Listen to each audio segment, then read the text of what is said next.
Galloway, and the mother of all talk shows. Welcome to the Open University of the Airwaves with George Galloway.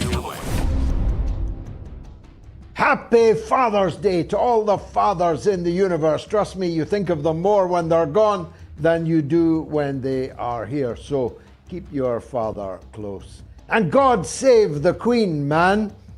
Yes, that was the mic drop moment by Joe Biden at a gun control rally in America this week.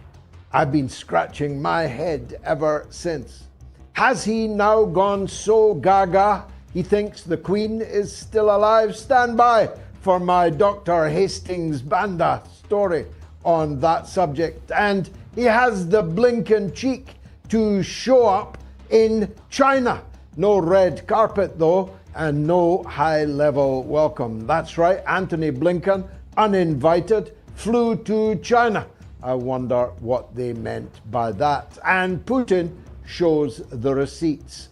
The treaty draft inked and initialed by both parties with guarantors from across the globe from April of last year, which caused the Russians to withdraw from Kiev, only for Kiev to be ordered by Boris Johnson, remember him, to renege on the deal. We'll be talking about the war, the wars, fathers, Joe Biden, Hunter Biden, anything you like.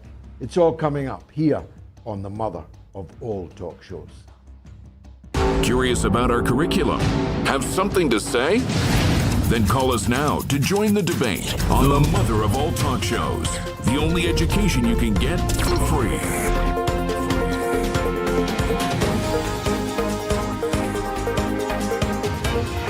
George Galloway, the mother of all talk shows. With George Galloway, the world is our classroom, and you're welcome to sit in and join the seminar.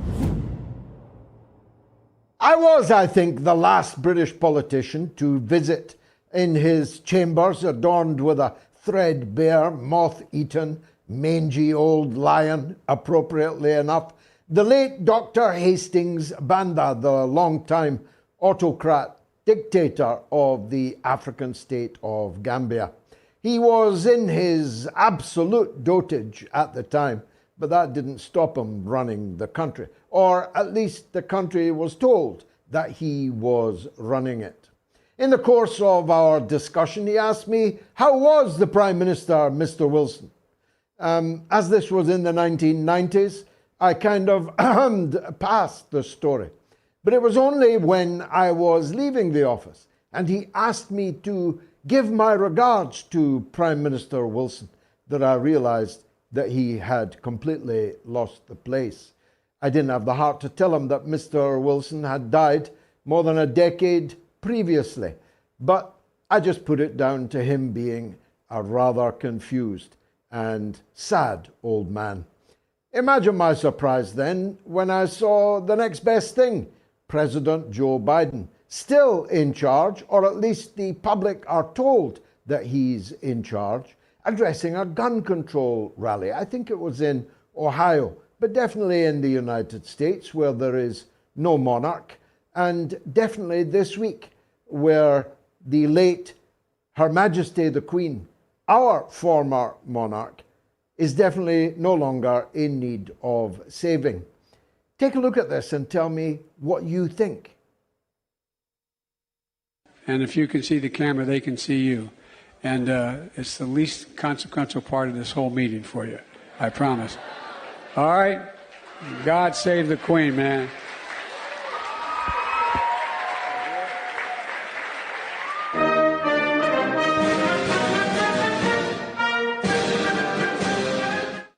I promise. All right? God save the Queen, man.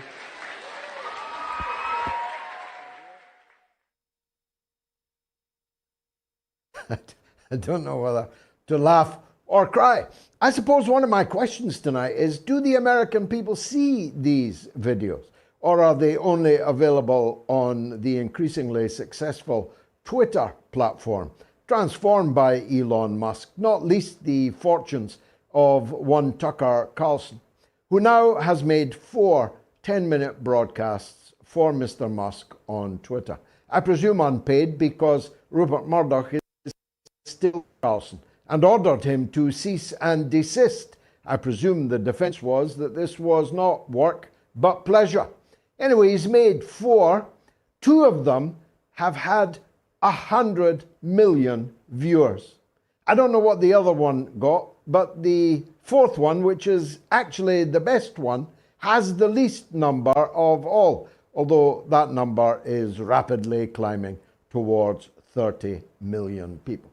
And when you think that Tucker Carlson was the most successful presenter on Fox News, the most successful channel in America, and that Tucker Carlson's audience on a good night was 3.5 million, then you'll realize that getting 100 million twice on 2 of your 4 broadcasts with no advertising, no razzmatazz, no paraphernalia, no bells, no whistles, just Carlson talking earnestly and eloquently. Should be eloquent, there's 10 people writing it, and it's on an auto cue, but my goodness, his words are coruscating indeed. His words are amongst the most courageous, the most brilliant that have ever been seen on screen anywhere by a person with the kind of reach that Tucker Carlson has. He has become, by virtue of his sacking by Rupert Murdoch and his appearance on Elon Musk's Twitter, become a real thing in America, not just to the devotees of Fox News, but across the country, north, south, east, and west, which got me thinking. He'd be an ideal running mate for somebody, you know, because he has the look, preppy and Ivy League. He has the eloquence, as long as his writers are along with him.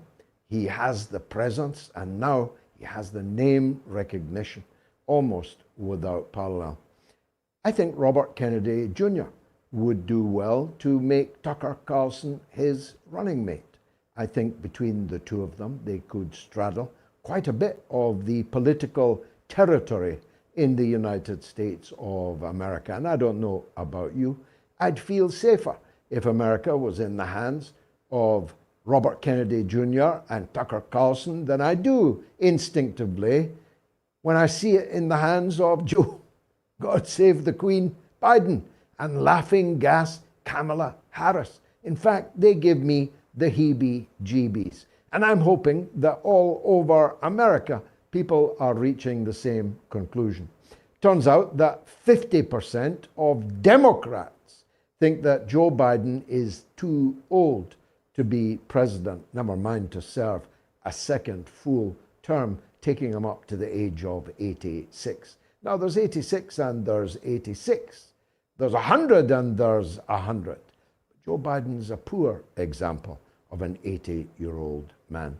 He fell off his bike too many times, or never had much up top to begin with. Bungalow Joe, they used to call him.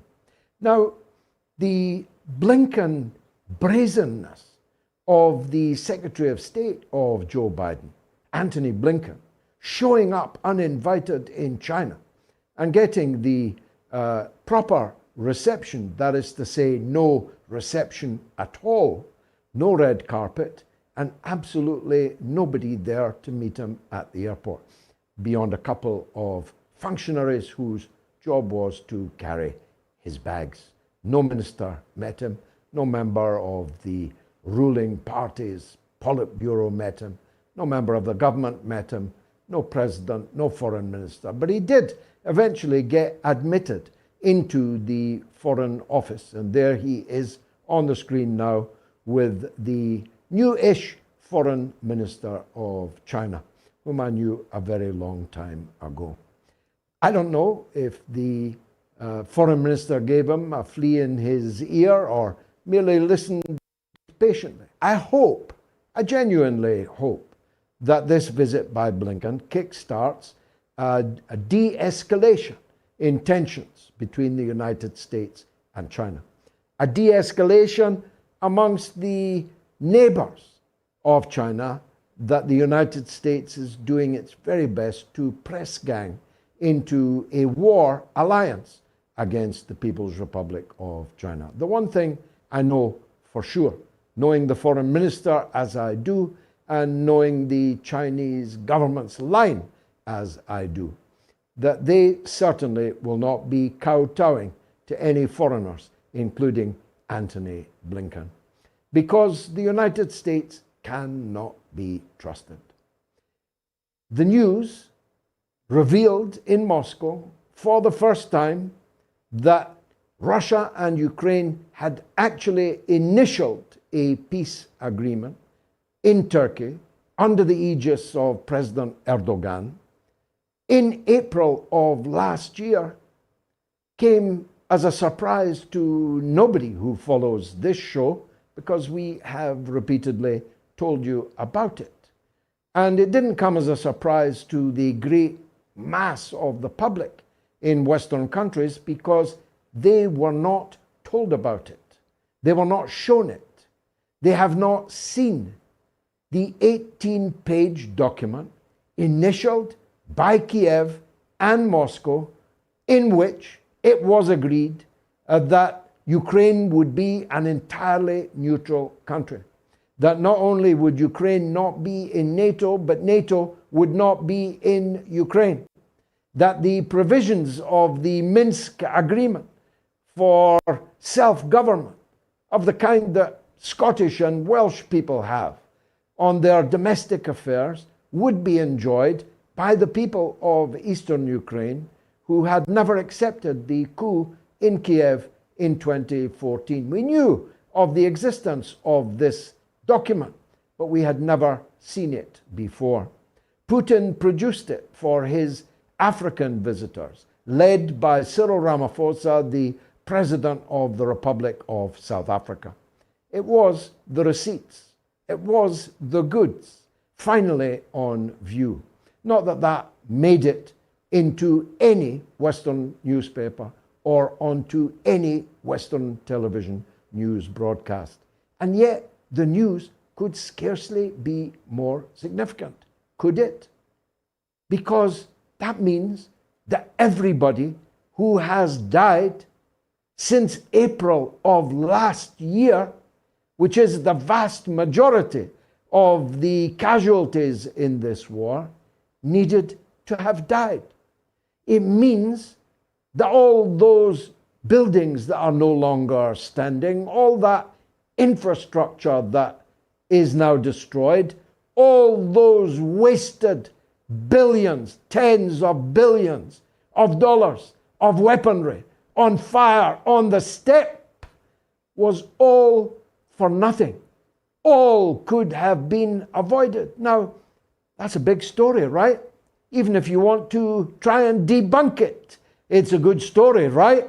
Why would the entire Western media fail to report the presentation of an 18-page peace document in Kiev and Moscow? Well, the answer, in a way, is simple. Because that agreement was deliberately forbidden, scuppered, wrecked by none other than Boris Johnson, who was dispatched by, presumably, none other than Joe Biden and Antony Blinken, who sent Boris Johnson to waddle the streets of Kiev, pretending he was in a war zone, in order to warn Zelensky that he must not sign the document that he had just inked and initialed in Istanbul. That means that Boris Johnson has the blood of all those tens of thousands, scores of thousands of people who've died since April of last year. It means that Blinken, it means that Biden, it means that the West have got all that blood on their hands. And it means that the Western media, who must know this, but who are deliberately covering it up in an act of gross deception on their own readers and their own audience also have that blood dripping from their hands. That's quite serious, isn't it? At least it seems so to me. Africa is in the news not just because it went to Kiev and Moscow. It's on the move in the news agenda, again, only if you're watching alternative media. Because if you weren't, you wouldn't know about the French soldiers arrested by the Chadian army this very day for illegal carrying of arms on their territory. French soldiers, the French Foreign Legion, having long ago now been kicked out of Chad, were captured in Chad, fully equipped, fully armed, indeed armored. Africans won't put up with this anymore, you see. Colonialism is dead. They wish no ill necessarily on the people of the former colonizing countries, but they don't trust them. They won't accept orders from them. They will no longer accept a neo-colonial relationship with them. And above all, they refuse to hate China and hate Russia at the behest of the very countries which raped and pillaged their land and their people, which looted them for centuries, stripped everything they could carry, and put them in the holds of their boats, including, of course, millions of African people themselves transported into bondage, into slavery. And when you think about it, it takes some brass neck to show up in Africa on behalf of, from countries that in the European case were the rapists of Africa, and lecture them on who they should be friends with and who they should trade with. Or in the case of the United States, as my good friend who's coming up in the second hour, Dr. Fred, said at a conference I spoke at in Beijing recently, the murderers of Patrice Lumumba want to lecture us about democracy? Just think about that. There's much else on the agenda tonight, and that includes the sorry state of Pakistan. I know I have to say this to some of you. You may not care a fig about Pakistan. As it happens, I do, for reasons of history and long and deep affinity. But even if you don't care anything about what's happening in Pakistan, you better be careful that what's happening in Pakistan doesn't come to visit you. Because you see, this is yet another mess that the United States has gotten us all into. Blinken's State Department, when asked this week about the complete media blackout and the prospect of a kangaroo court-imposed imprisonment of the rightful Prime Minister of Pakistan, Imran Khan, the State Department replied, Imran Khan is a private citizen, and on the fate of private citizens, we have no stance. So that's all right then. He's only the leader of the biggest political party in Pakistan. He was only the Prime Minister until your government decided to overthrow him. He's only the leader of a mass protest movement of scores of millions of people. He's only the man that, if there were elections, would be swept to power with an overwhelming majority. But for you, he is a private citizen on whose fate you have no stance. Which will come as a surprise to Mr. Navalny, a private citizen in a jail in Russia, will come as a surprise to Mr. Juan Guaido, a private citizen to whom you gave or tried to give billions of dollars of his country's sovereign wealth as a thief who's now a student in a Florida university. That's what I call a private citizen. Fasten your seatbelts. It's going to be a bumpy night because it is the mother of all talk shows.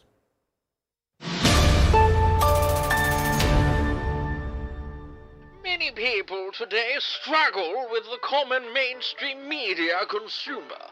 These types of people are mindless zombies. Instead of living authentically, they feed off masking their true thoughts and feelings, doing nothing and criticizing those who actually do their research. These type of media consumer can be highly manipulative, so here are some golden standard clapbacks when they start with their propaganda. When they say you are too much for them, show them a mirror and tell them to look for less. Draw a diagram of where your business is and their business is to visually show them they are in the wrong area. When they say, please watch this clip from this reputable BBC journalist, remind them that there are no longer any reputable BBC journalists and to instead watch the mother of all talk shows for some real journalism.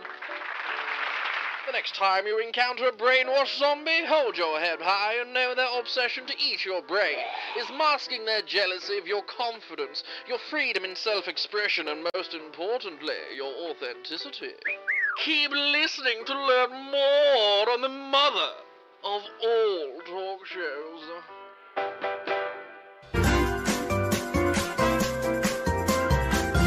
You are listening to the mother of all talk shows with George Galloway.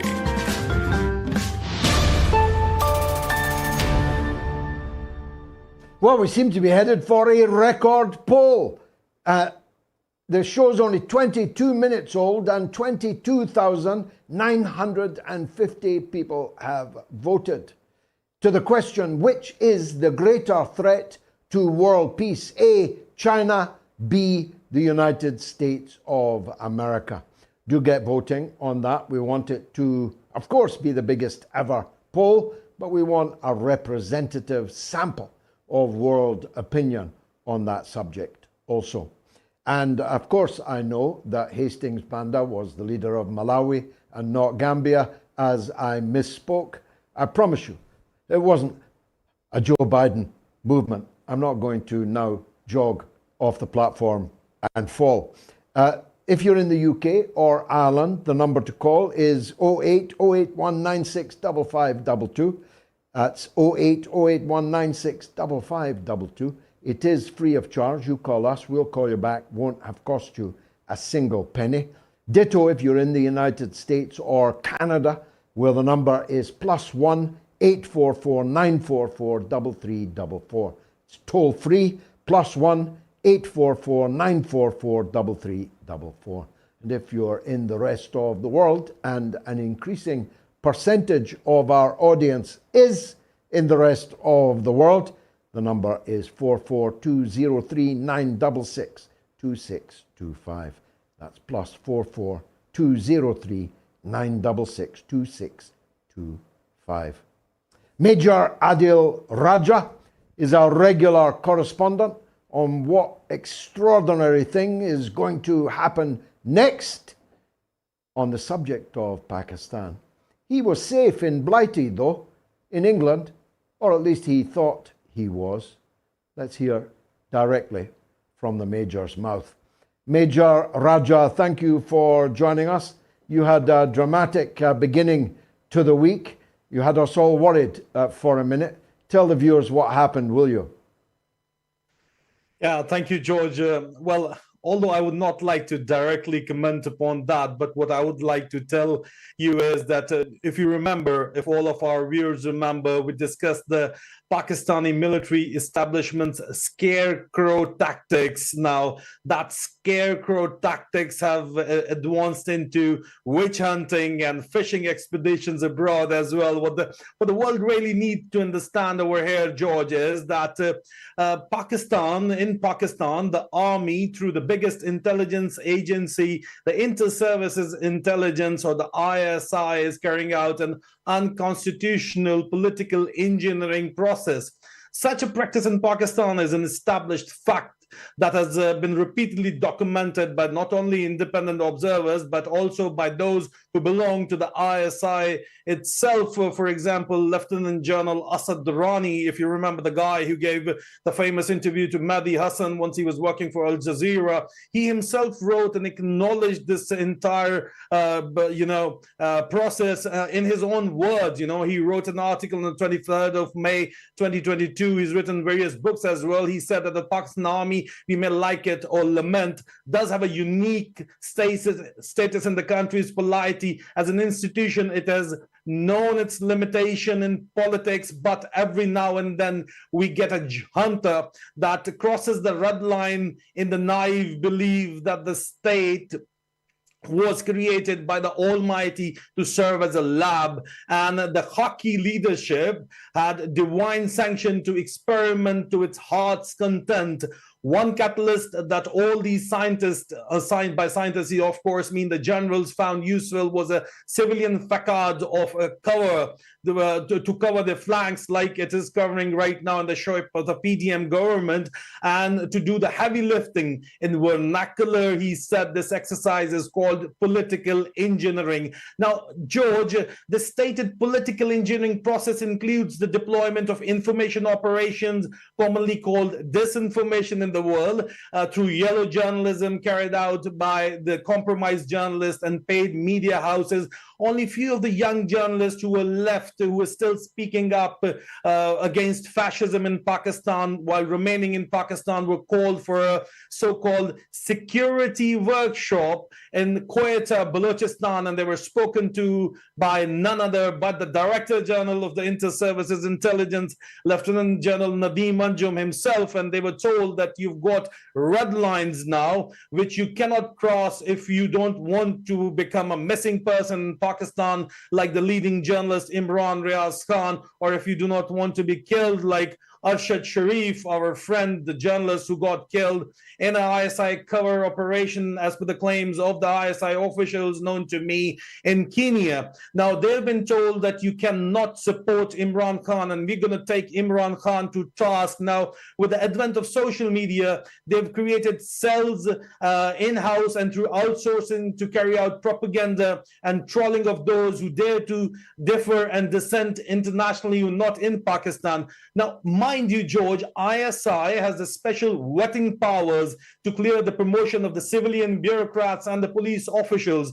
This power directly influences the careers of these officers. So ISI uses, rather manipulate this power for the purpose of the political engineering. And with the state apparatus at their disposal, ISI operates ruthlessly to silence freedom of speech and protest. Now, after completely muzzling down the domestic mainstream and social media through blackmailing, bribing, and brute force, the military junta of Pakistan, which works through this state apparatus I've explained to you, is now working to silence the dissent to their corrupt practices by those living abroad like me and like my colleagues, Wajad Saeed Khan, Shaheen Sebai, Haider Mehdi, and other people who have been supported by Amnesty International, mind you, but by manipulating the international anti-terrorism cooperation protocols, the state of Pakistan is going on a witch hunting and a fishing campaign against prominent voices of dissent living abroad. And I am a prime example of that as well. Then the entire practice of unconstitutional you are a prime. You are a prime example. It doesn't surprise me that the ISI and the Pakistani military behave as they do. Scorpions sting because they are scorpions. But what does surprise me is that foreign governments, knowing as they must exactly what has happened in Pakistan, are ready for a few hours at least to act at their behest. And you're not the only one. As you say, there have been now several eminent people with massive followings who have been entangled by the security forces where they live in exile at the behest of a military junta in Pakistan. Why? Now, again, George, this gives credibility to Imran Khan's original statement that America was involved in the regime change operation and that is sponsored by America or by the US, who obviously control the Western bloc over here. And this entire process of unconstitutional political engineering and Muslim dissent definitely promotes fascism. And if the world doesn't approve of fascism, then they must not agree to the promotion of fascism by the military junta of Pakistan, which is trying to enforce the illegal writ over a country of 250 million people who are now openly, mind you, this so-called security workshop in Quetta openly told the young journalist that we are going to take Imran Khan to task and we are going to try Imran Khan, his close aides and his people who are supporting him in the kangaroo courts, which you've just mentioned, in the military courts, and which are against the constitution. And there are voices of dissent. But what happened to the voices of dissent? They are abducted in open broad daylight. And then the senior like ex-governor of Punjab, Mr. Khosa, spoke against this barbarism, and they went to his house and they opened fire of the automatic weapons on his house. So this is what is happening in broad daylight, and these journalists are being told that you're not supposed to indicate or speak up against the gross human rights violation by the state authorities in Pakistan, and you have to label it as propaganda by Imran Khan supporters and by the overseas Pakistanis. So what do you do under these circumstances, George? You tell me then. Well, let's say that Imran Khan was just a private citizen, according to the US State Department, and we have no stance on what happens to private citizens, even if what happens is abduction, disappearance, torture, and murder, and even if the people involved are journalists, when we keep telling everyone that journalism is not a crime, despite the fact we're holding Julian Assange in a London dungeon. What happens if it is people that are private citizens but are demanding their rights under their own constitution, demanding democracy, demanding the right to vote? Why wouldn't these Western democracies have a stance on that, Major? Well, they've openly come out and they've already said it and they've stated it publicly that dealing with the military junta in Pakistan and bribing them is quite easy for them instead of dealing with a democracy like democracy in India. Indian democracy is ongoing, is getting strong, and once you go and talk to the Indians, they will always, they're buying, for example, they're buying or discount oil at the discounted rate from Russia, but at the same time they're part of they're the so-called strategic partnership of the Americans as well. Now that is possible because they're a democracy, but if in Pakistan, for example, once there was democracy 14 months ago, the CIA director, he goes in and he asked to meet Imran Khan and said, no, I'm not going to meet you. And then in the famous interview of the HBO interview, he asked that would you allow the CIA bases to carry out drone strikes in Afghanistan? So Imran Khan says absolutely not. So why was he able to say that? Because that was the power of democracy. But they could very easily, now the Western alliance led by the US could very easily just bribe a couple of top generals whose assets are already abroad, so they can bribe them and they can get rid of Imran Khan the way they did in the regime change operation, and they can just get whatever they want by the military as a one-window operation. In fact, George, so they don't. Anybody would like a one-window operation, but at the end of the day, it is the Pakistanis themselves who allow the so-called defenders of Pakistan, the top generals of Pakistan, they themselves allow this thing to happen, which has been happening for hundreds of years now in the shape of Mir Jafars and Mir Sadiqs in the colonial era, who backstabbed Tipu Sultan. The same kind of guys are still available. If these kind of guys are not available to be manipulated, if these kind of generals are not available to be manipulated by the West, they will definitely say yes to democracy. So it's a two-way street, I think, yeah. So how is Imran? We haven't seen or heard as much from him. He's presumably still at home, presumably under effectively house arrest. He'd be unwise to come outside anyway. What do they have plans for him in the next week? My credible sources have told me, George, yesterday in a meeting between the DGISI and the army chief, my sources claim that the army chief have directed the DGISI to tell the politicians that they are to leave Imran Khan, and the first priority is to join the Pakistan People's Party of Mr. Zardari. Second choice is to join the newly created King's Party by Mr. Jahangir Khan Tareen, and third choice is to join the Noon An League of Mr. Nawaz Sharif. And then he has also ordered to speed up the crackdown on Imran Khan's party, and he's ordered that in all circumstances, under all costs, the ISI is supposed to control the judiciary and the bar councils of Pakistan. And at the same time, they are going for elections in October, and they're supposed to give the final plans of security deployment and political engineering plan for the elections in October. So only good thing is that there are going to be elections in October, which I've been reporting constantly. Now, as far as Imran Khan is concerned, I've been hearing reports, and that's why I told you last week that Imran Khan got an offer from the People's Party by Mr. Zardari. Yeah, I know you call him, and we all call him Mr. 10%, but he got an offer, but Imran Khan refused that offer. Imran Khan wanted to talk to the establishment, but I, in fact, publicly asked Imran Khan, and he's a man who is going to take the road he wants to take. Nobody can dictate terms to him.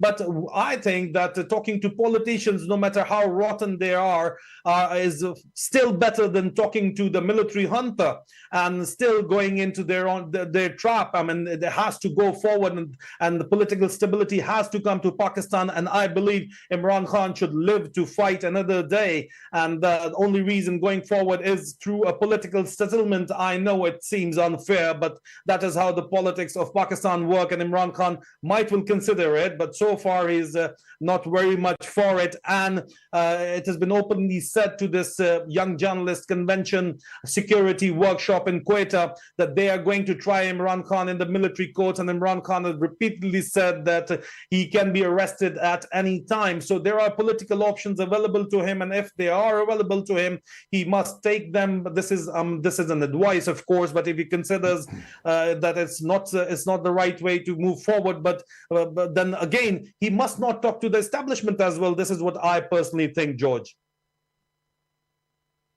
Well, he might well be well advised to take your advice, Major, if you ask me. Thank you very much indeed for that update on the horrific situation, I must say, in my beloved country, Pakistan.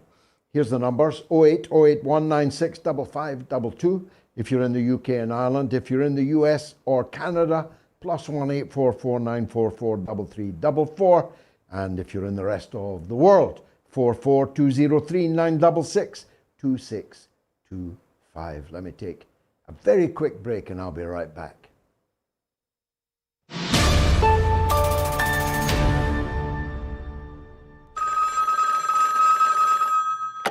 On the line is a Rose in Texas. Sounds like the beginning of a song. On Californication, which is a song. Rose, welcome to the show. Fan of the show, transgender fan of the show, and I wanted to briefly address your monologue from last week on Californication, because I almost entirely agree with what you said. Trans women athletes taking medals and records, directing children at nightclubs, and even going to elementary schools themselves, not to mention hormone blockers for children as well. The attack on freedom of speech, not only against conservatives, but anyone who doesn't fall in line with the agenda, rainbow flags on NATO military aircraft, which is certainly doing more to cultivate anti-queer sentiment around the world than there already is. All of that makes me sick. So because I don't believe in incest, bestiality, necrophilia, and pedophilia, I'm basically culturally right-wing by today's standards, even though less than 5 years ago, I'd still be left-wing. So in regards to you and everyone else watching who thinks of me and people like me as the villains right now, you should know that I support the most traditional Muslim, Jewish, Abrahamic believers to be as homophobic and transphobic as they want, because guess what? That's freedom of religion, which is a value we claim to have in the West. Now, my religion, I suppose, is I believe I'm a woman, but guess what? Not everyone has to convert to my religion. Otherwise, we basically have a theocracy, only this theocracy is for the ever-evolving LGBTQIA supercalifragilisticexpialidocious club. So that's all I wanted to get out of my system. Thank you. Well, Rose, if I could put your call in a glass bottle and ship it around the world, I promise you that I would do so. Crystal clear, beautifully expressed, and I wish you every happiness in life. It is exactly what people who are transgender should be saying. And if they were, they would disappoint the liberal zealots who want to use them as a battering ram against the traditional family values of the rest of us. Beautifully expressed, Rose. I'll never forget it.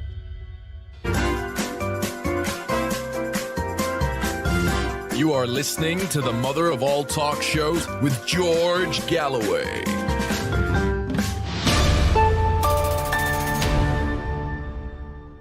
Long may Rose bloom in Texas. The poll is going great guns. I'm not going to tell you the result yet because I want it to be a record poll. Get voting. Which is the greater threat to world peace? A, China.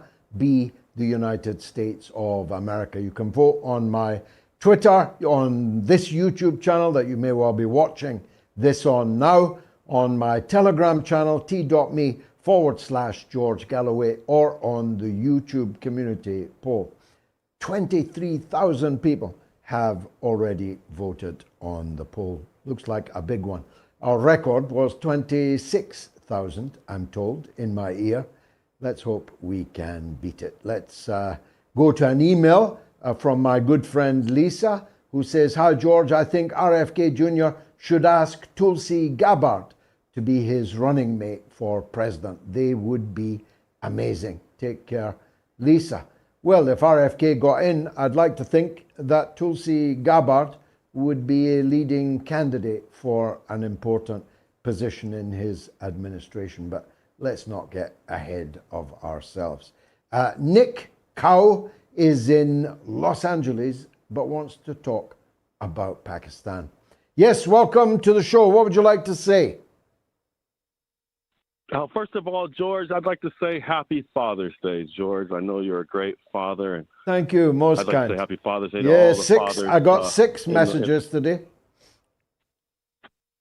Yeah, I'd like to say Happy Father's Day to all the fathers in the world, especially my father as well. And in the show about Pakistan and my concerns, and I know your heart for Pakistan. And my background, George, I think we talked about a couple weeks ago. I had the opportunity to play Major League Baseball at one of the highest platforms here in America. And from that platform, I've been able to try to discern about, America and some of our policies and humanity, almost like a Muhammad Ali, something like that. Somebody for peace, somebody who's going to be outspoken against our government. And if you want to look on SoundCloud, I actually did a song against our government, Nico Riesgo. It's civil war. And I think that we're going to be in a civil war too. If we don't do something fast. I'll listen to that after the show, yes. Yeah, it's kind of radical. But what I'd like to talk about Pakistan is a solution, because since baseball, I've positioned myself in knowledge and kind of a quest for knowledge. I would consider myself a banking expert. At one time, I've done mortgages and lending, and I learned about the Rothschild family. I think we talked about his famous quote that's never left me: "If you can control the money, nothing in the world matters." And that's the situation that we're in right now. And what a great day on Father's Day to share my insight. And I've kind of created a law, is what I call Nico's Law, that the world will never forget. And that is the law of prosperity for all equals human capital value. So when you look at the value of money, and when you look at where it's nothing now, where you talked about it could be gold or it could be silver or it could be a commodity, let's change the game and let's put the value of money on humanity, okay? And I'd say for Pakistan, Imran Khan, let's start with $1 million per year per person, and that's your value for your country. And you can obviously we can borrow against that value. I would love to buy into that and buy some bonds and things like that and help support you. And then when you think about the essentials and what's needed and how do you feed everybody, then everybody works together to try to get the essentials. And we all seen, what's essential during the 2020, virus pandemic, and we shut all the businesses down. So we know what's important. So let's just let the robots do all the work, and let's just enjoy AI working for us and taking our transportation jobs and let everything go automatically where they want to go automatically. And let's just humans master the earth. I think that's called, Nico, I think that's called utopia. We might not get there. I might not get there with you. I hope one day we do. There are many issues, many sides to the AI issue. I was on a broadcast last night on GB News in England, at which one of the guests was talking about the endless leisure that AI is going to afford us. And he asked the question, rhetorically, what will people do with all that leisure time? And I didn't get a chance to say, but I would have liked to have said they'll probably be rushing around, rambling around, crawling around, looking for food, looking for essentials, looking for life. Because if AI is, as was predicted this week, going to cost the jobs of 400 million people worldwide, I'm pretty sure that nobody's leisure. I'll listen to your song. On YouTube chat, Fran 1963 UK says it was good to see you on the show on GB. I was wondering if you were briefed beforehand to check what you were going to say. No, not at all, Fran. I would never agree to that. And my good friend Neil Oliver would never ask me to. Let's go to the lines. Rana is in Nova Scotia in Canada, but wants to talk about Pakistan. Rana, welcome. So thank you, Mr. Galloway. It is really humbling and an honor to be speaking with you. And I just want to say, first of all, thank you so very, very much for everything that you do. You allow spaces for voices that are otherwise end up being suppressed on topics that mainstream media deliberately ignores. And so thank you for all that and that awareness you're raising. There are two things that I've no, bless you. So I had mentioned earlier that there are things that are happening. One is the Twitter blocking. My understanding was Twitter was supposed to be free and clear, but certain people, I tried to contact you through Twitter messaging, the Mother of All Talk Show, as well as you directly previously, and my account got temporarily frozen, as well as anyone else who is active in Pakistan politics, including Mr. Adil Raja, PTI, anyone that I've tried to contact, it blocks me and freezes my account temporarily. That is one of my questions of what is happening there. And the other one is, as you're aware of the coming elections, that was mentioned, but some of the tactics that are being used there, the election in Karachi is an example where members were prevented from attending to do the voting. So how do we fight that kind of corruption to ensure a proper election that's fair? We all know what's taking place right now, and the intimidation that is going on. There's also intimidation in the WhatsApp group, in the small groups that we're all here. There's soft intimidation warnings going on. We have trolls. They use the same type of propaganda that I'm sad to say that apartheid Israel employs to suppress people from speaking up. So that also seems to be happening and limiting people from their freedoms of speaking or standing up. But that's, something that I certainly will not fall into, and I would appreciate some guidance on how best to move this subject forward to encourage people. Okay, thank you. Yeah, thank you so much, Rana, for your kind thoughts and words. I understand that Twitter has to obey the law in each and every territory in which it is operating, and it is quite likely that the Pakistan government, so-called, has told Twitter that it does not want certain interactions to take place, and that it wants people blocked, and that it wants people banned even in Pakistani territory. I cannot understand why Twitter would allow that sort of thing to happen to a person in Nova Scotia in Canada. That would be intolerable, would be inexcusable, unless, of course, your own government of Mr. Trudeau has voluntarily joined the Pakistan junta in doing that. So I couldn't answer it, but it's one for Mr. Musk and those running Twitter to think about and perhaps answer. As to how you can fight a rigged election, in the short term, you can't do much. You must do everything that you can.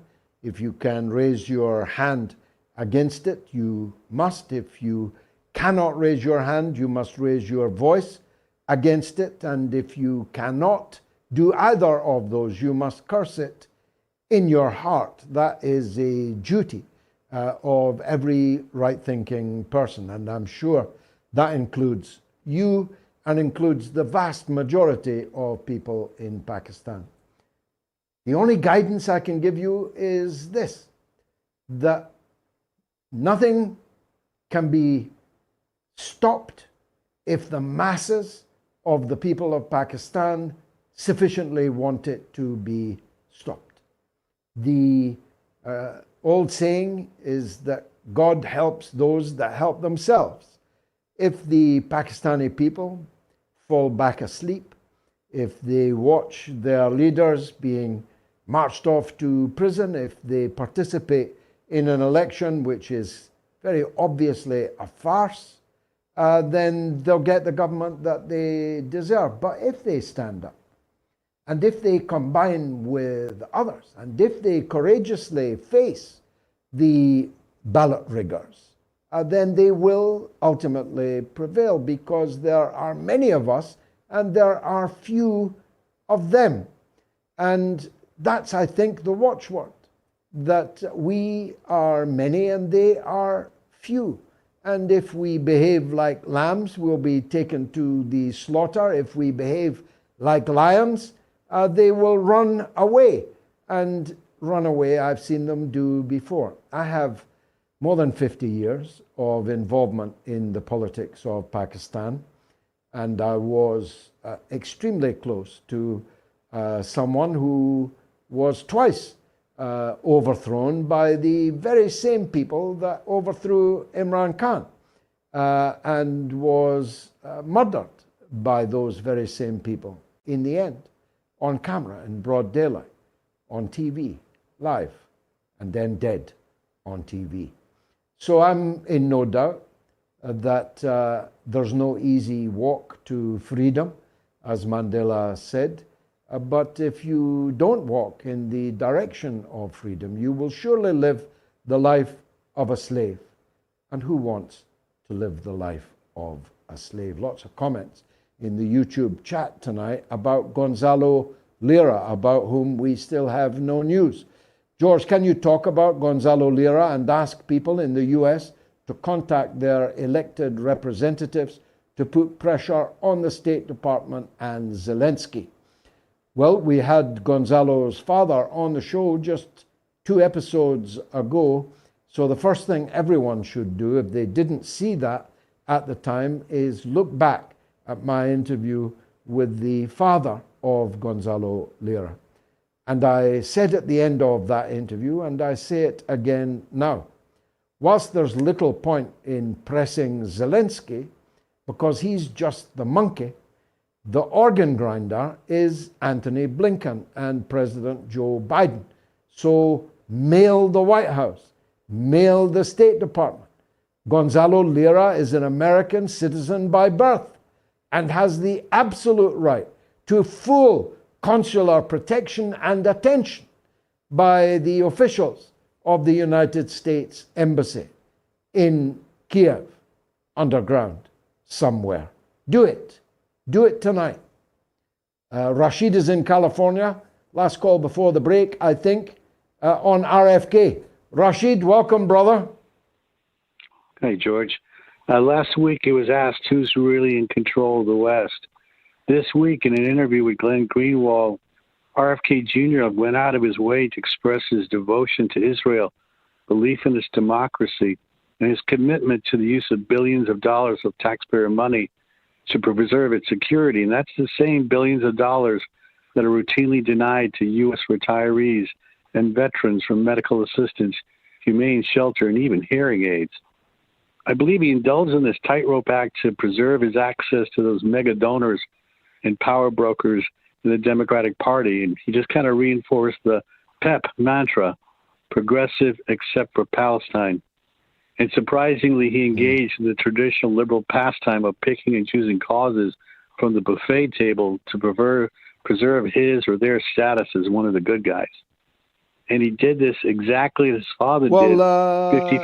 Yeah, look, very beautifully expressed, Rashid. We had a very long talk about this on the previous show.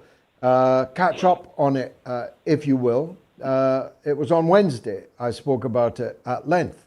I even made a 9-minute video about it. I won't rehearse it all now, except to say this, and it's not really a defense of Kennedy. In a way, it makes it worse. If I believed that Kennedy was devoted to the state of Israel, as you say, because of the tightrope walking and wish for donors and wish for votes, I'd actually be more relaxed about that, because that would make him just another American politician. In my view, it's worse than that. I believe, looking into his eyes and having now heard hundreds of hours of Kennedy on all kinds of subjects, I believe that he believes it. He's not just reciting these tropes in order to get votes.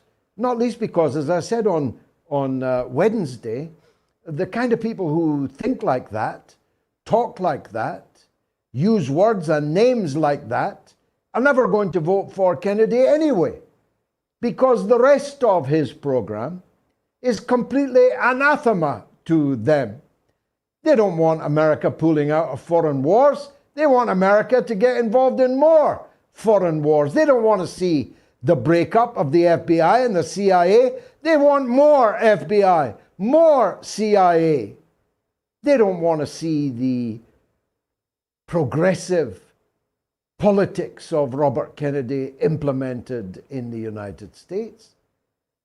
As a matter of fact, they prefer things just the way they are. That's why the great majority of people who talk about Israel-Palestine in the way that Bobby Kennedy talked are quite happy to vote for Joe Biden. They've got that anyway, even though Joe Biden at least takes care in nomenclature, takes care in vocabulary, not to be so gratuitously, dehumanizingly, deracinatingly, denationalizing the Palestinian people in the way that Robert Kennedy did.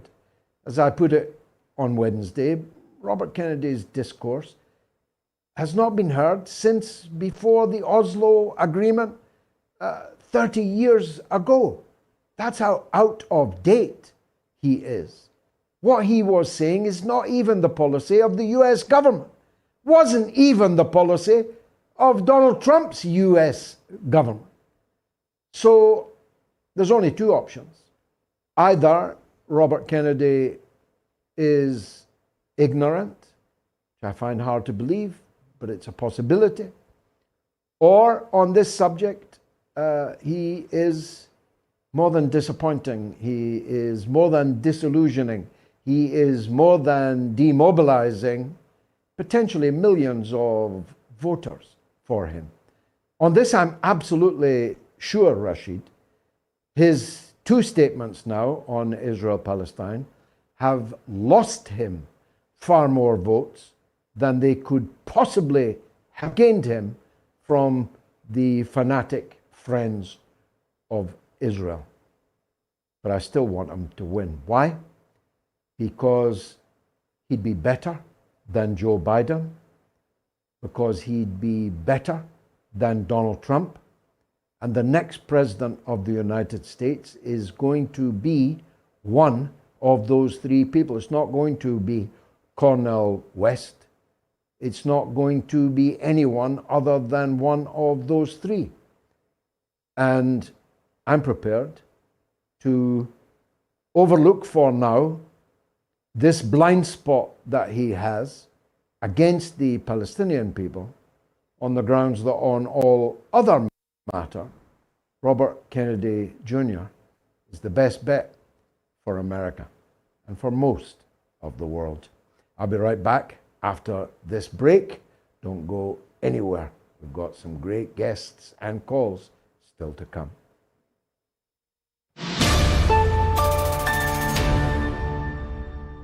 Let me say that you can listen to the audio-only version of Moats on our Moats podcast, and the numbers on that are going through the roof.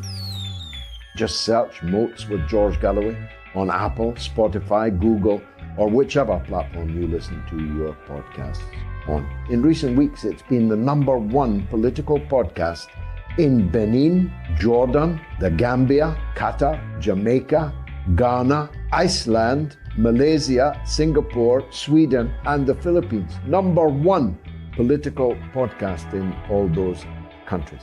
Truly, truly phenomenal. Do you know that BBC News has lost 40% of its audience in the last 2 years? It's official. And of course, that is the sensible thing to do. But to get people to tune in and change course and listen to a radically different point of view is even more difficult. But it's happening. And the numbers that we are racking up are now in their millions. You are listening to the mother of all talk shows with George Galloway.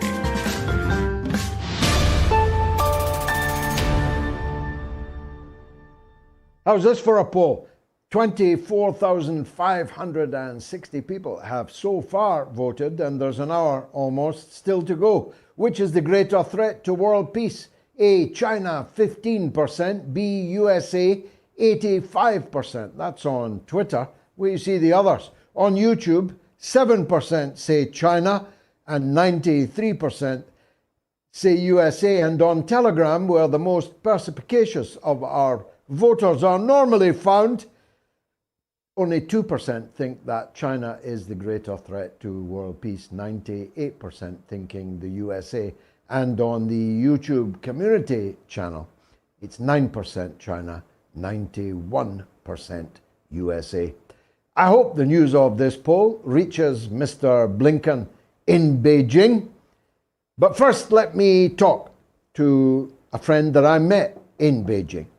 Dr. Fred Mimbe gave the best speech at the conference I was at in Beijing, despite the fact that I was also one of the speakers. He brought the house down, and I fell in love with him that moment. Since when, I've been following his political fortunes, and I was greatly alarmed when I learned this week that one guest of Moats, Major Adil Raja, had been huckled by the British. Dr. Fred was imminently to be huckled by the Zambian authorities. Let's hear what happened next. Dr. Fred, thank you for joining us again. I want to talk about your situation first before broadening to talk about Africa as a whole. But what did you mean when you said that you had been told they were coming to arrest you. And did they? Well, they haven't come, but they can still come. What we are having in Zambia today is a Mobutu Sese Seko type of regime. A regime that is intolerant, that does not want to accept that we live in a multi-party political dispensation and in a plural society politically. We have a regime that is also corrupt, and what I'm saying is backed by their own friends in Washington. Recently, the United States Department of State issued a report on human rights for 2022 on Zambia. And the revelations were frightening and worrying. They are saying there is serious corruption in government. There are serious restrictions on freedom of expression and media. There are substantial interferences with the rights of freedom of assembly and of association. They are also saying there's unlawful and arbitrary killings, extrajudicial killings, torture and cruel, inhuman and degrading treatment or punishment by the government agents. There's also impunity. But these things were on the law enforcement agencies go on. in all these abuses. And the impunity is widespread.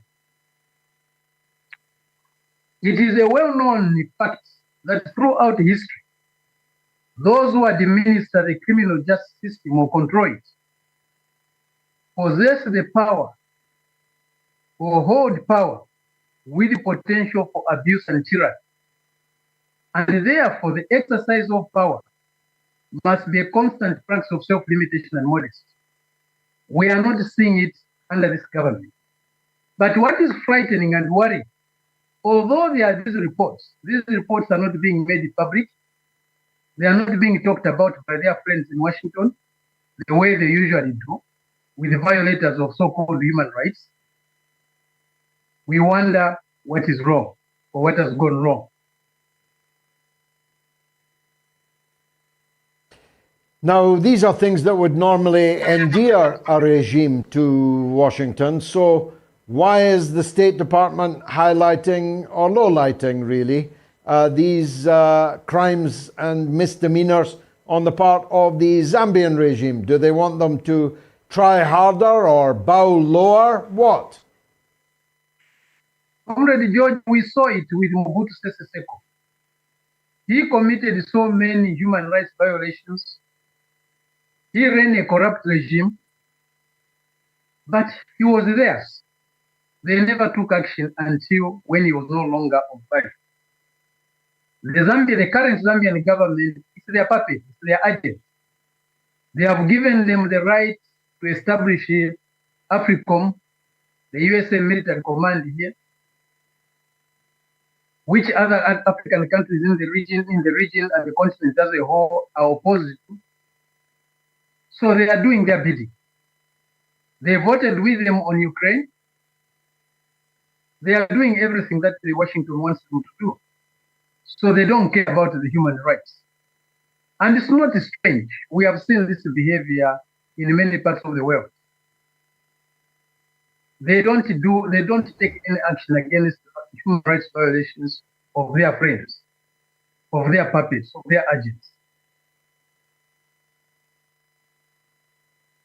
So one country that with a human rights record that is increasingly questioned in Washington since they discovered several $1 trillion worth of gold has now suffered an ISIS atrocity, which tends to happen to countries that are unpopular in Washington. 40 people, 38 of them school children, were massacred by an ISIS affiliate. How is Uganda going to handle this? Who will come to the aid of Uganda to defeat this scourge of Islamist fundamentalism? This is a challenge that they have unleashed on the world. This terrorism has been there for some time, but terrorism cannot be fought by flattening countries the way they did with Afghanistan, the way they did with Iraq, the way they did with Libya, the way they did with Syria. It just complicates the problem. It actually encourages new methods needed to be adopted. These are challenges. Some of them are generated by increasing poverty, especially in our poor countries. Unemployment is on the rise, leading to more and more divisions, ethnic divisions, religious divisions, and so on.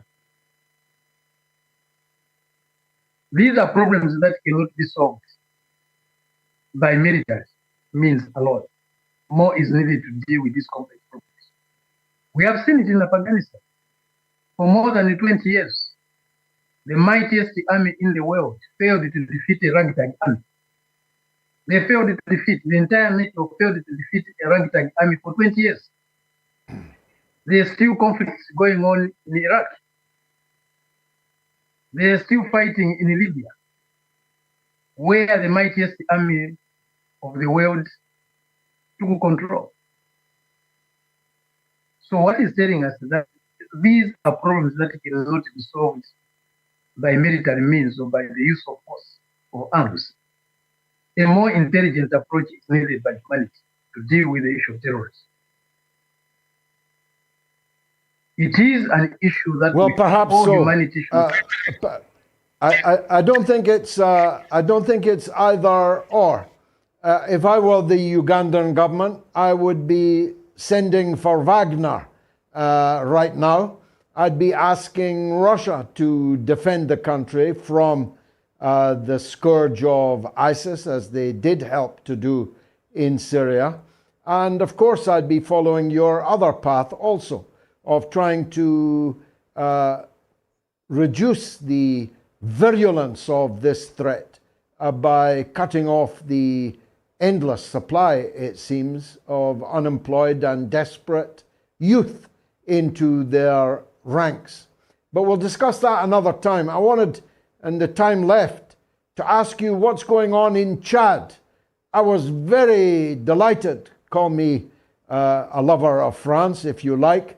I was delighted to see the Chad army arresting French soldiers illegally on their soil, having crossed the Sudan border on social media earlier today. What's going on there? Why doesn't France know when it's no longer wanted? It's not only in Chad. They are also no longer wanted in Mali. They are also no longer wanted in Burkina Faso.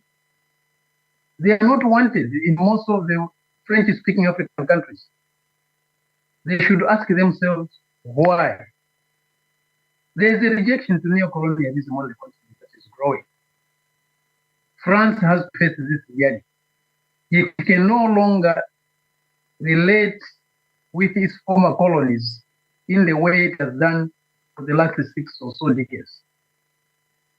The exploitation of these countries, the humiliation of these countries has to come to an end. A more just, more fair, more humane relationship is needed. The old way can, no matter how much military personnel is sent there, the French army, the French military is being expelled from its former colonies. Now, a new relationship has to emerge. The circumstances are changing. Nothing lasts forever, especially exploitation and humiliation can never last forever. Good deeds, yes, can last. Wonderful. Last words. Dr. Fred Membe in Zambia, leader of the Zambian Socialist Party. Stay safe, and we'll stay watching how you're doing. Thank you for joining us. Which is the greater threat to world peace, China or the USA? You've got about 45 minutes to vote. 24,560 people have voted. That means I need about another 1,500 to get it up to the world record Moats poll. There's the Twitter result, but the other results on the other platforms are even more overwhelming. Let me take a quick break and then the show is yours all the way to the end. Stay tuned.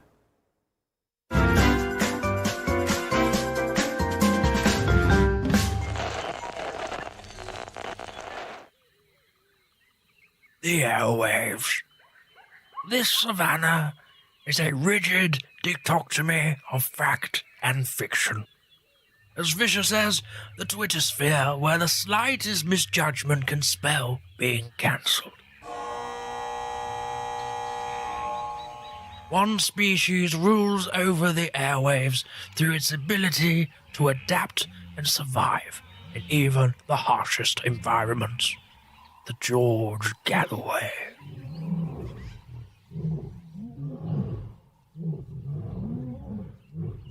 The top cat in these parts, it is mostly active on Sunday evenings in Britain and mid-afternoon in the United States. It seldom roars during the day. Most notable for its wide variety of headdress, it protects these parts from the mainstream media. You can catch this fine specimen on the mother of all talk shows. Don't pick a fight with it. They've been known to bite back.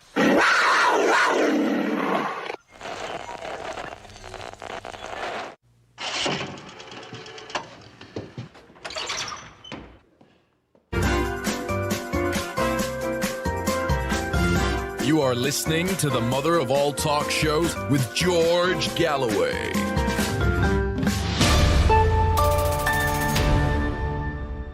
Let's go to the lines where the legend Arobos is in New York and wants to talk about Pakistan.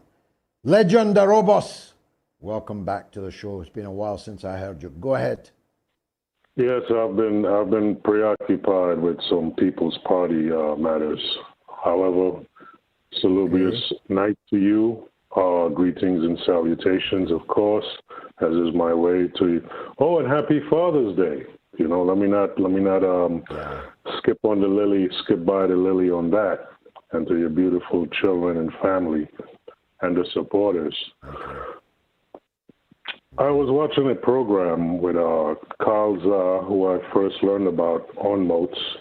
He was featuring Brian Berletic and Mark Sloboda, and they were going through the history of Russia-China relations. And something I stuck in my mind about this situation about Pakistan that I think is relevant here. From what I want to call him Dr. Zah, because this man is he's a wizard in Chinese history. Well, what I learned from him, he gave the example of the Chinese People Communist Party. I could be saying that wrong. They were battling against the what was left of the monarchy. I think it was the Qings. They were battling them, and they kept losing. Right, the Qings were just too powerful, and also the KMT was battling them either in a different location in the same country, of course. And they went to the Soviets, which would be Mao and people like this. They went to the Soviets, and the Soviets said to them, the reason why that you're losing is that you're relying on these local warlords to help you, and they're only loyal to how much you can pay them. Most of them are loyal to the Qings. So you're going to lose. What you need to do is educate and arm and mobilize the people that are loyal to your cause, form an army out of them, then you have a strong force. And so that's what they did. In agreement with the help of the Soviets, and I'm leaning on the scholarship of Dr. Zah, as I would call him, you know. So I might not even be remembering all of it, but you might be more knowledgeable on this yourself. So the Soviets Well, decided. I think, yeah, I think what you're getting at is exactly what I've been saying since the 1970s, and it is the one mistake, though it might not be a mistake, it might have been a lack of resolve, or it might have been that it was impossible to do at the time. But if the martyr Zulfikar Ali Bhutto, murdered by imperialism, executed by the stooge head of the Pakistan army, then General Zia-ul-Haq, if Zulfikar Ali Bhutto had abolished the army after the catastrophe of losing half of the country in the civil war and coming to be of what is now Bangladesh, and the conduct of the Pakistan army there in what is now Bangladesh. The moment was then for Mr. Bhutto to abolish the army and create a people's army on the Chinese model. China has a very close and long relationship with Pakistan, and if it had an army modeled on the Chinese People's Army, it would have been unstoppable. Pakistan would now be as prosperous as China. Its people are just as hardworking, has just as many clever people.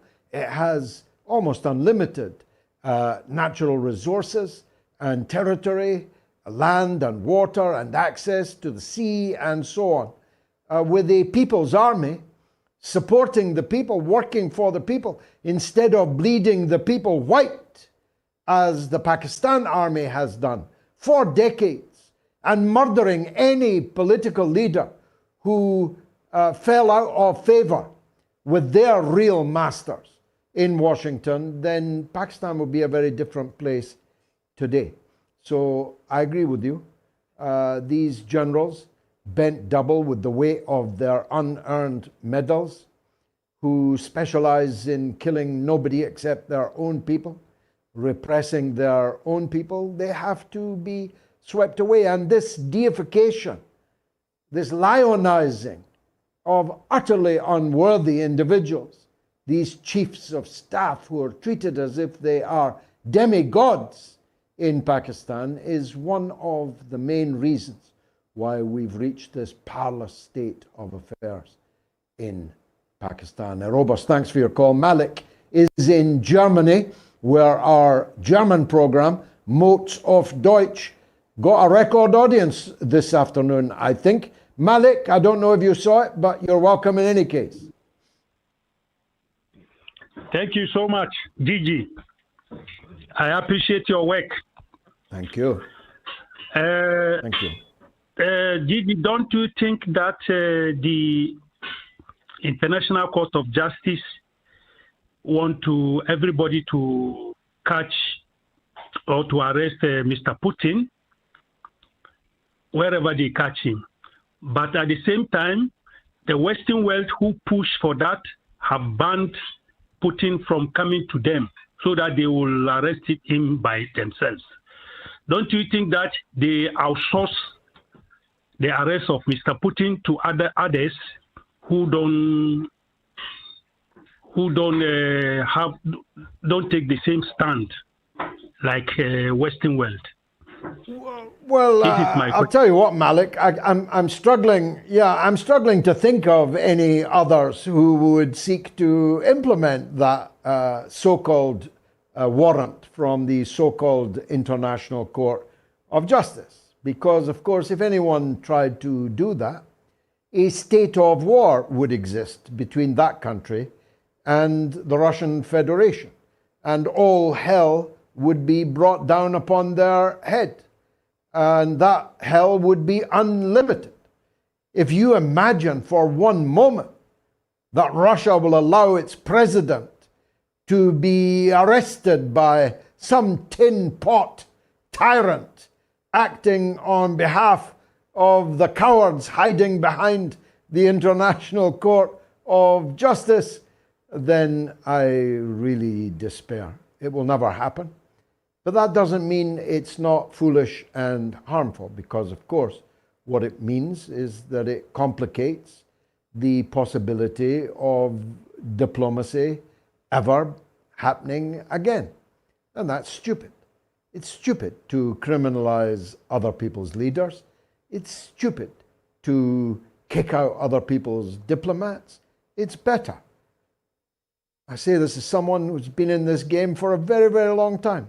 It's always better to have lines of communication open between people, particularly adversaries, particularly people that you're not getting on well with.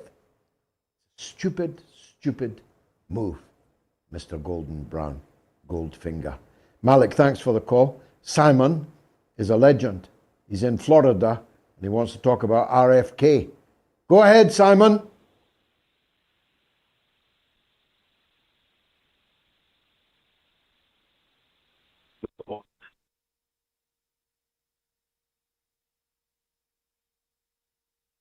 We'll come back to him, but there's a very beautiful letter from Emborn, who's donated £50 to the show. Thank you, Emborn. And that was on YouTube, on the system there.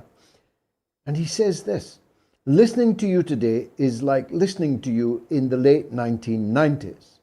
Great discussions and excitement. Only one thing has changed. They don't speak out against you in public nowadays. Well observed.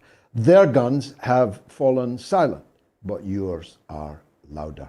Thanks, Robert. Robert, God bless you. Thank you so much for the donation and even more for the kindness of those words. It's true that no one can be found to debate with me now on Iraq, for example. Who's going to do it? Who's going to turn up to the Oxford Union and argue that the invasion and occupation of Iraq, the regime change operation that they performed in Iraq, the million Iraqis that they killed, was all a good idea? Who's going to do that? Nobody is the answer. I know that because all these debating societies keep trying. Ben Wallace, who wants to be the head of NATO, didn't even have the guts to turn up at the Oxford Union and debate against me on the issue of Ukraine. That's how big and brave a lion he is. He's a cowardly lion, like the one in The Wizard of Oz. You remember him? That's Ben Wallace.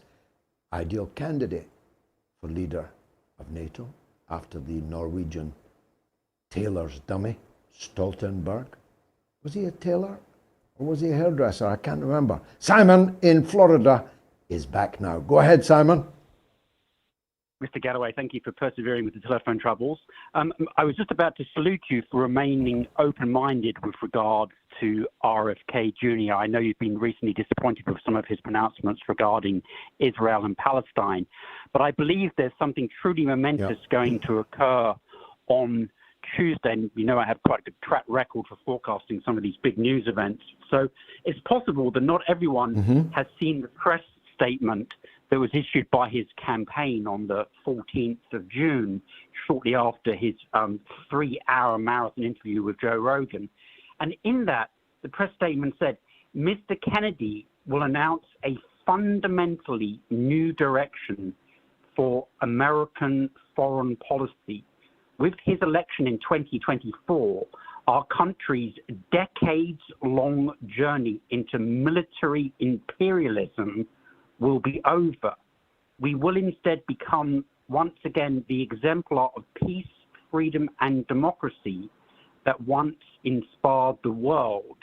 The evening will mark a turning point in the history books of tomorrow. And that was the second of such statements. And he in person and in writing has repeatedly referred to his uncle's June 10, 1963 speech at American University, otherwise known as the Peace Speech.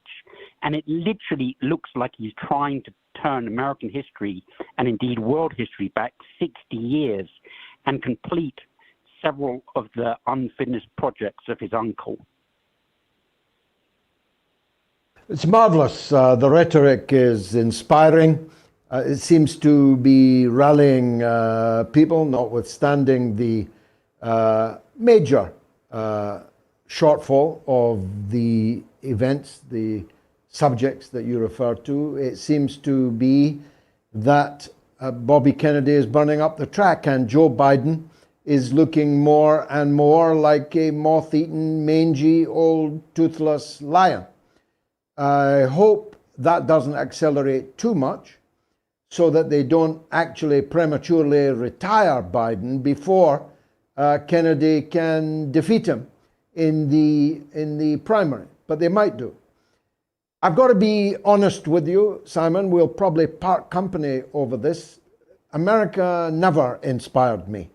I never regarded it as my leader.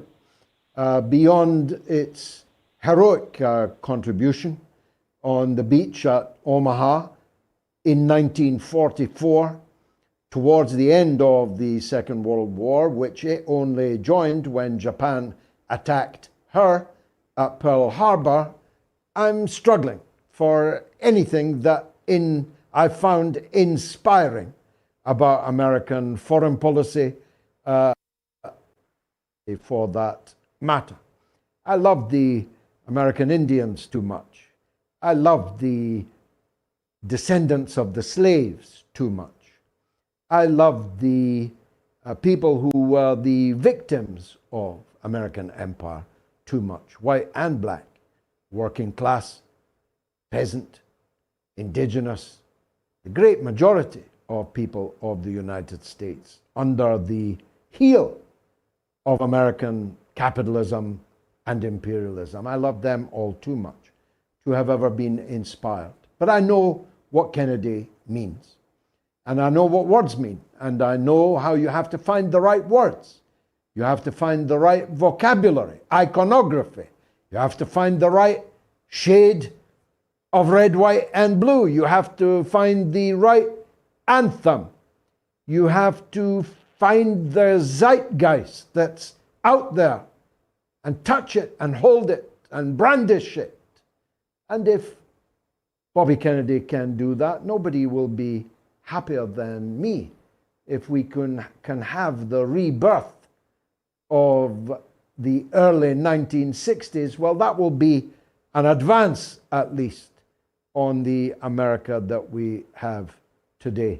Simon, thank you. You're always timious with these warnings and predictions, and we'll all look out for that major turning point you have signposted. Mike is in South Carolina on Tucker Carlson. Let's hear what he thinks. Mike, go ahead.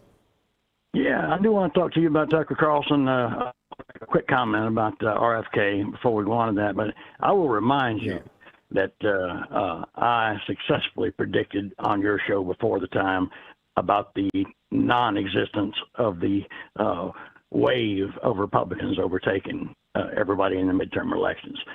Now, let's talk about RFK just for a second before we move on to Tucker. RFK, Rashid was right about him. Okay, there's a lot of things that he's not saying that he should say. I know RFK. I have great respect for him. I've listened to him for 20 years, even back in his old Air America days. You know, I understand that he's very progressive, but he's not exactly what we need right now because time is short.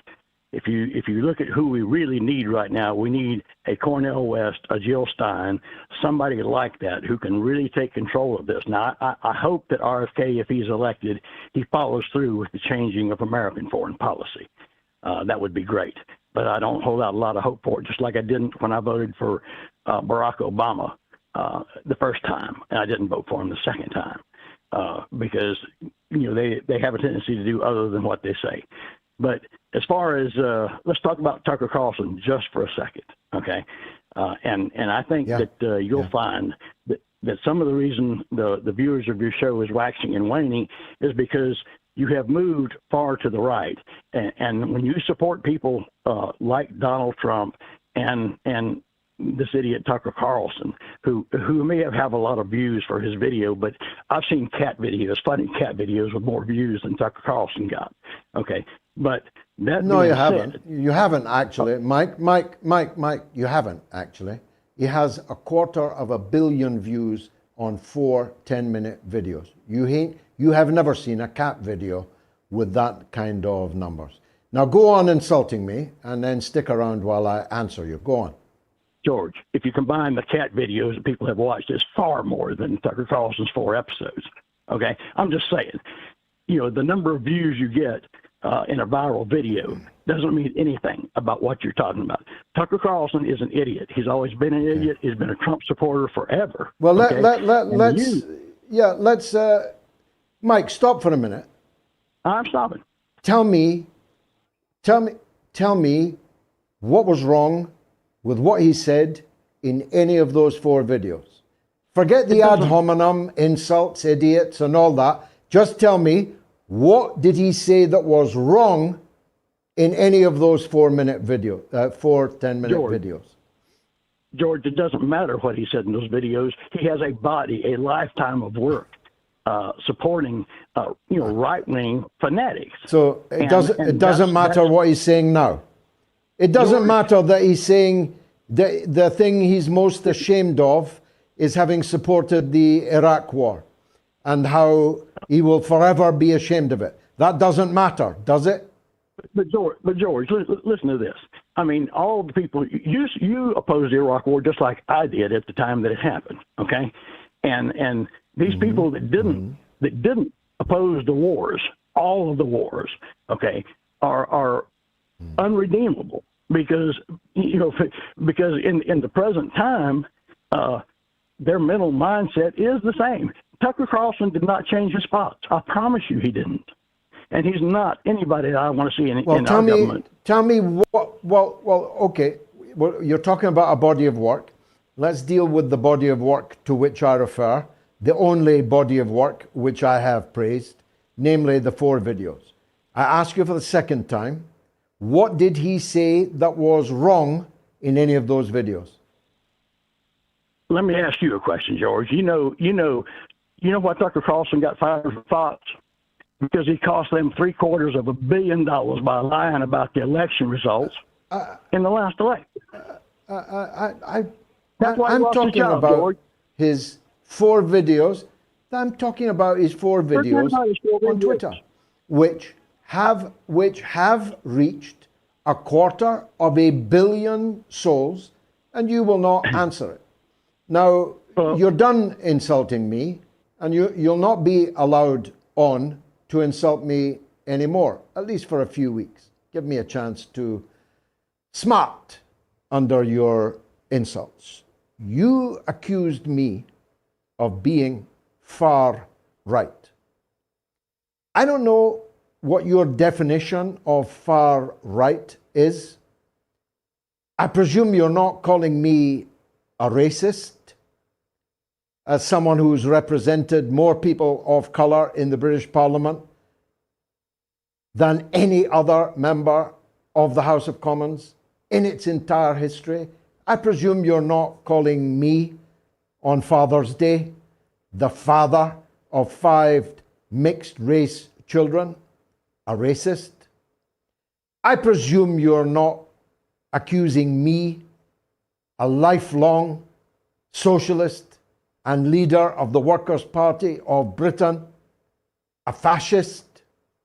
I presume you're not calling me any of the things that individually would be ascribed to someone of the far right. Yet you called me far right. You called me a supporter of Donald Trump, even though I had just finished saying that I was a supporter of Robert Kennedy Jr. But that didn't stop you accusing me of supporting Donald Trump. And thus, I conclude, smears come from you, emanate from you like a bad smell, because you are a bad person who has the gall to pray in aid Dr. Jill Stein, my close personal friend, or Dr. Cornel West, the People's Party, now Green Party, presidential candidate, who's trying very hard to get on this show, to speak to me. That's me, of the far right, the Donald Trump supporter. So I'm done being insulted by you. I should, but can't yet, wear it as a badge. And I suppose Robert Kennedy feels the same. But there's one thing I haven't called you yet, which I'm about to, and that is a stupid man. Because if you cannot see the importance of someone obtaining 250 million views for 40 minutes worth of talk, all of which was right, then you're a fool. And you must have agreed that all of it was right, for despite 3 efforts, you could not say one thing that Tucker Carlson said in those videos that was wrong. So it was right, and it was 40 minutes, and it was 250 million views. And you cannot see the importance of that?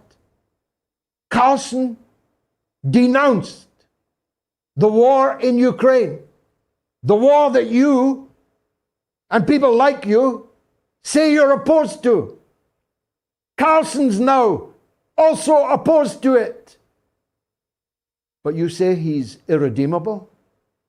What kind of politics is that? What kind of theology is that?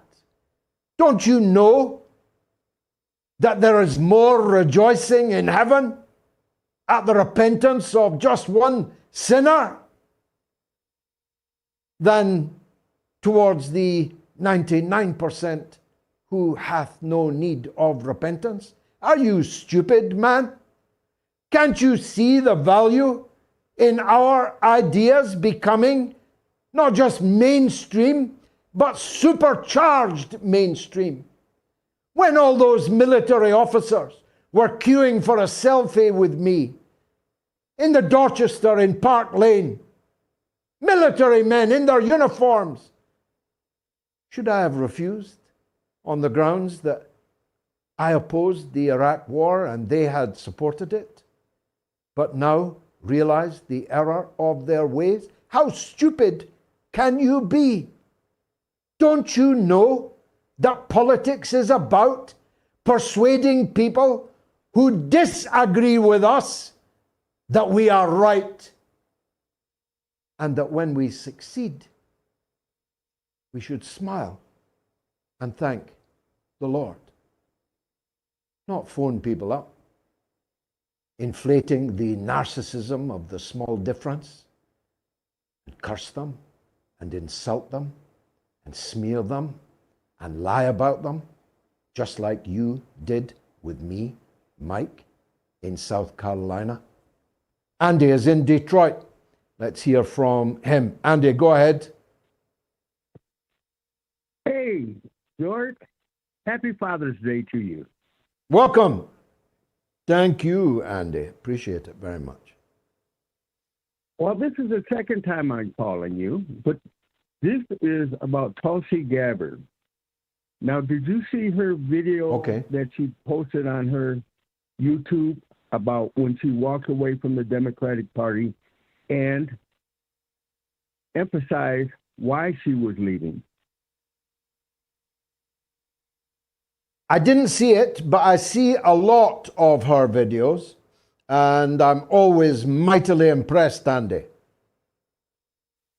Okay, I would suggest that you take a look at that. But I would like to see her become a Democrat again and run, because everything she said in her debate was true. But she does have skin in the game because she is a veteran, and she's still in the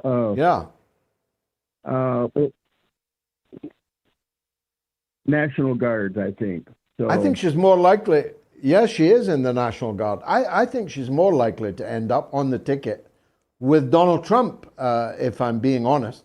I think that's the meaning of her leaving the Democratic Party. But I'll take a look at it, Andy, and we'll talk again. Shlomo is in Virginia on Cornell West and Roger Waters. Go ahead, Shlomo.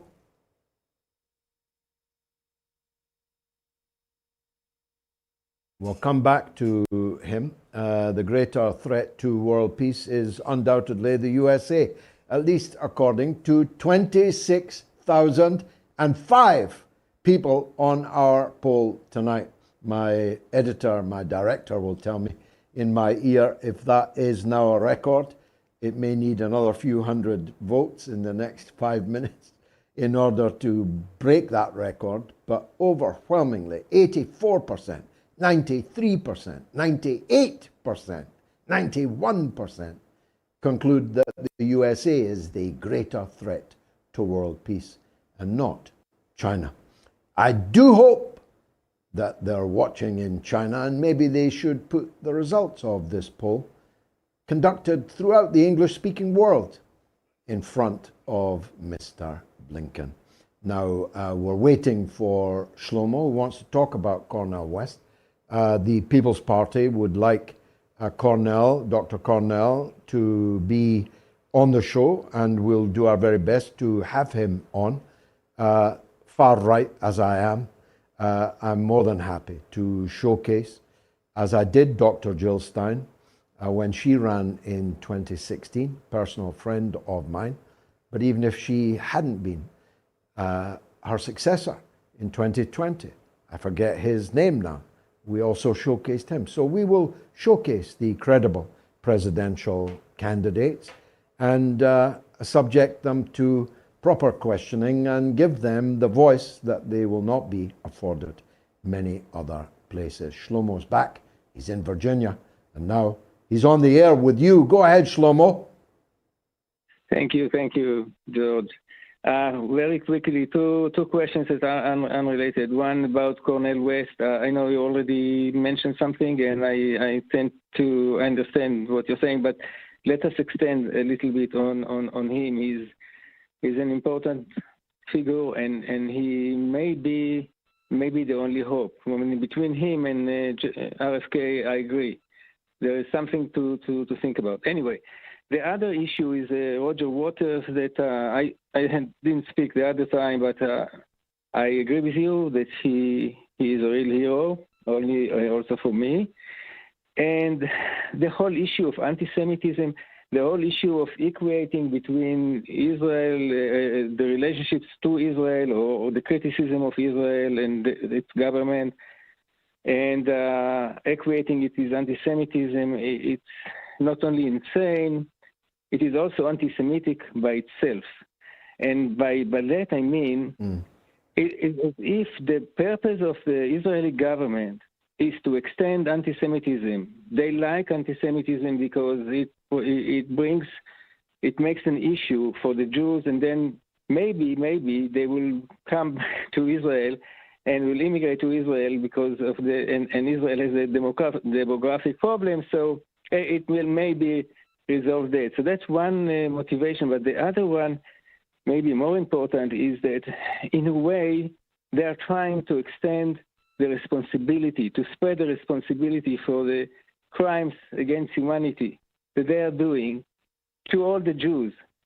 And the Jews, on the other hand, just last year there was a poll, and 75% of the Jews harshly criticized Israel.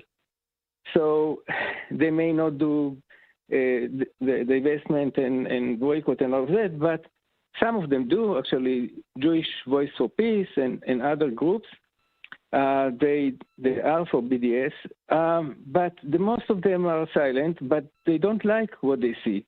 So I just wanted to extend on this and to make sure that whoever talks against Israel or whoever equate any criticism of Israel and likeness of the Palestinians to anti-Semitism is doing anti-Semitism work by itself. That's my main point. Thank you. Yes, and yes, it's undoubtedly true and may be deliberate, and in some cases may be, in some cases may not be. I have no doubt at all that anti-Semitism is a real thing, that hatred of Jews and bigotry and discrimination against Jews is a real thing. It reached its apogee in the concentration camps of Nazi Germany, and the sound of the slamming of doors around Europe and North America as Jews sought to flee from first Germany, then occupied Europe. And those doors were being slammed because of incipient anti-Semitism in those European countries and North American countries, for that matter.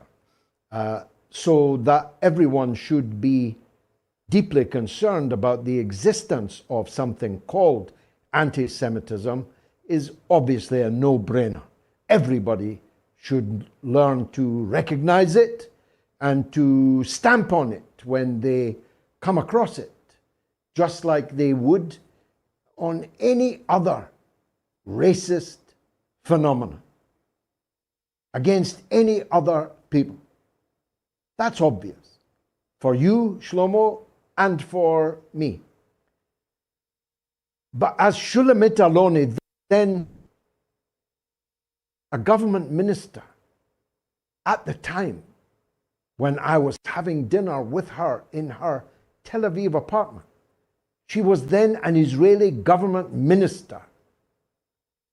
And she said to me the words that you'll know because they became famous, because she uttered them publicly. But she uttered them, I think, first privately to me. Anti-Semitism, she said, it's a trick. We always use it. And that's also true. And we here in Britain have just lived through several years of it that destroyed the possibility of a Jeremy Corbyn government in Britain, which would have been a very different government indeed from that which we got. But I'm looking now to interview Dr. Avi Schleim of Oxford University, who has now produced work which conclusively proves that the bombing in Baghdad of Jewish facilities, synagogues, schools in 1962-63 was not the work, as 2 generations of Israel propagandists have told us, of the Iraqis, the Iraqi government, the Iraqi people, Muslims. It wasn't the work of any of those. Dr. Avi Schleim has established that which many of us long suspected, that the bombing of the synagogues of Baghdad was carried out by the Israeli Secret Service Mossad itself, precisely for the purpose, Shlomo, that you alluded to stampede the Jews from Iraq to Israel. Jim is in Ecuador and wants to talk about the Ukraine war. How's that for a global university of the airwaves? Go ahead, Jim.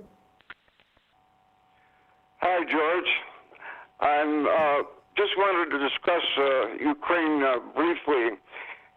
Under the UN Charter, a war of aggression is Russia is being blamed because it's portrayed as invading without provocation, and it's been well discussed on your show about the Maidan coup, about the flood of NATO weapons and so forth that preceded that, and that was a provocation. But what's more clear is even if someone believed that it was the People's Revolution in 2014, the fact is that a war of aggression is determined by who strikes first. And the official OSCE the Organization for Security and Cooperation in Europe, shows clearly that it was started in Kiev on February 16th. Their documents show, for example, you know very well that there were people on the ground. It's an independent organization. And on February 14th, there were 41 explosions. On February 15th, there were 76. Then on February 16th, it went to 316. On February 18th, 1,413 strikes from Kiev into the Donbass. Well, a light doesn't go on to announce that there's a war, but and then on the 20th, 2 days before 4 days before the 24th, there were 2,026, meaning between February 14th and the 20th, it went from 41 strikes to 2,026 strikes on the Donbass. So the whole way that this is framed by the media as an unprovoked invasion is absurd, because these are official OSCE that are published. I know this might. Well, I think you put that. No, it's not at all boring. No, it's not at all boring, and it's important to bring facts to the table, and those are facts that cannot be contradicted.